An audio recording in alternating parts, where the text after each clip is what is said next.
देहरादून के शौर्य स्थल में भारतीय वायुसेना का लड़ाकू विमान MiG-21 पहुंच चुका है। 15 अगस्त के दिन विमान का अनावरण किया जाएगा और इस दिन से आम लोग शौर्य स्थल में लड़ाकू विमान MiG-21 को नजदीक से देख सकते हैं। इस वक्त शौर्य स्थल में MiG-21 को असेंबल किया जा रहा है। आइए आपको नजदीक से दिखाते हैं वो MiG-21 जिसका भारतीय वायुसेना में गौरवशाली इतिहास रहा है। अब हम आपको नज़दीक से MiG-21 दिखाने जा रहे हैं। शौर्य स्थल देहरादून का जो है वहाँ इसे रखा गया है, असेंबल किया जा रहा है। अलग अलग पार्ट्स में से लाया गया था। बताया जा रहा है कि जयपुर से ये आया था। हम नज़दीक से आपको दिखा रहे हैं। ये वो शौर्य गाथा है भारतीय वायुसेना की जिसका इतिहास बेहद स्वर्णिम रहा है। चाहे वो 1971 की लड़ाई हो जब पाकिस्तान के साथ बांग्लादेश की आज़ादी को लेकर भारत लड़ रहा था, तो पश्चिमी मोर्चे पर यानी कि जो गुजरात और राजस्थान का जो इलाका था वहाँ प्रोटेक्ट करने का काम किया था उस समय MiG-21 ने। उसके बाद से चूँकि 1963 के आसपास MiG-21 भारतीय वायुसेना में शामिल हुआ था। उसके बाद इसका लगातार अपग्रेड किया गया। अपग्रेडेशन के बाद इसे MiG-21 बाइसन कहा जाता है, यानी कि इसमें बहुत सारे अपडेट किए गए। मेंटेनेंस और जो ऑपरेशनल कॉस्ट है वो बेहद कम है, इसलिए MiG-21 भारतीय वायुसेना की शान माना जाता है। लेकिन कुछ समय बाद आज हम आपको ये तस्वीर दिखा रहे हैं और 2024 में हो सकता है उसके बाद जो MiG-21 बाइसन है वो भारतीय वायुसेना का हिस्सा नहीं रहेंगे। आसमान में उड़ते आपको MiG-21 नज़र नहीं आएंगे। अगर आपको देखना है तो देहरादून आना होगा, शौर्य स्थल आना होगा और यहाँ आप MiG-21 को देख सकते हैं। ऐसा ये बताया जा रहा है कि जो भारत में बनने वाला तेजस विमान है वो इसे रिप्लेस कर देगा।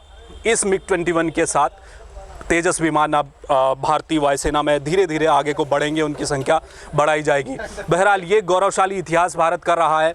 न केवल भारत का, आपको याद होगा कि वियतनाम युद्ध में MiG-21 का क्या ज़बरदस्त परफॉर्मेंस रही थी। अमेरिका परेशान हो गया था और तत्कालीन सोवियत संघ की बात करें तो सोवियत संघ की जो वायुसेना थी उसकी रीढ़, उसकी पूरी ताकत MiG-21 में ही थी।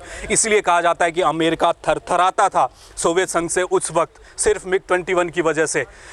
भारत में MiG-21 जब आया तो इसके कुछ बेहतर शानदार पहलू हम आपको बताना चाह रहे हैं। वो ये है कि एक तो 1971 की लड़ाई में इसका बहुत बड़ा योगदान रहा था भारतीय वायुसेना के लिए। दूसरा 1999 यानी कि कारगिल वॉर के दौरान बहुत अच्छा प्रदर्शन रहा था MiG-21 का।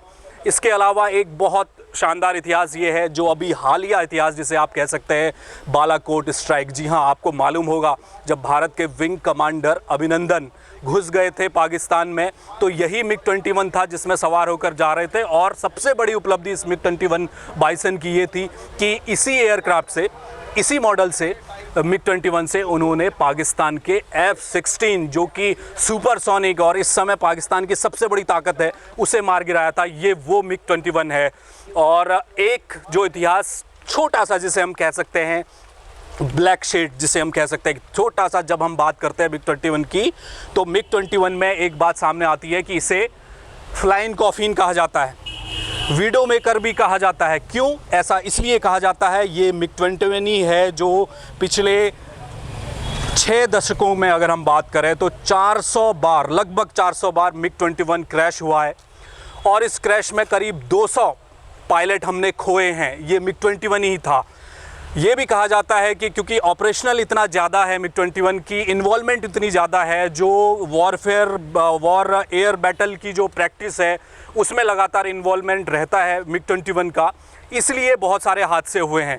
तो हादसों का भी एक इतिहास रहा है इस एयरक्राफ्ट का, जो इस समय अब देहरादून की शान है, उत्तराखंड की शान है। शौर्य स्थल, जैसा कि प्रधानमंत्री नरेंद्र मोदी कहते आए हैं कि उत्तराखंड में एक 5वां धाम भी है और वो 5वां धाम देहरादून में बन रहा है। और उससे पहले MiG-21 उतर गया है देहरादून की सड़कों में, या हम कहें कि शौर्य स्थल में। जब भी आप देहरादून आएँ, शौर्य स्थल ज़रूर आएँ, इस MiG-21 को देखें, इसके करीब आएँ और समझें कि कितना बड़ा शौर्य गाथा भारतीय वायुसेना ने लिखी है।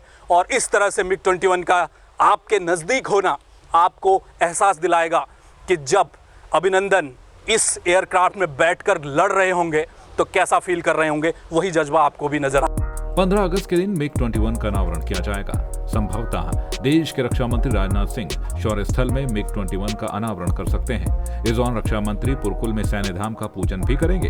हालांकि अभी रक्षा मंत्री का कार्यक्रम फाइनल नहीं हुआ है।